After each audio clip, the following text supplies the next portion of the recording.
guys, what's up? It's Aaron here. I'm back with another video for you today. So, what's the best PC build you can get for under $1,000 in December 2015? Let's see.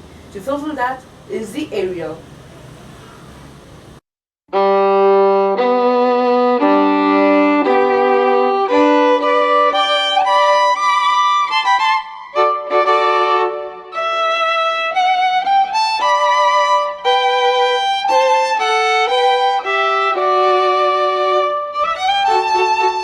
For the CPU, I chose an Intel Core i7-6700K GPU.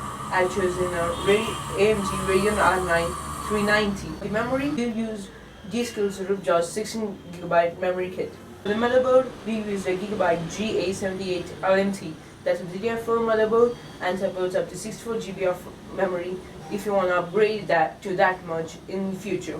For the storage, we've gone with the universal one. We use the WD Blue 1TB, and that's even cheap.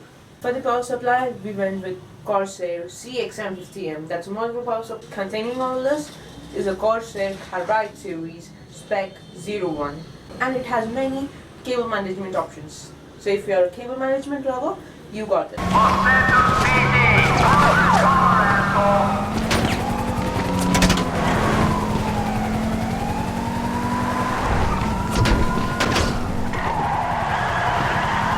I ain't got time for this shit!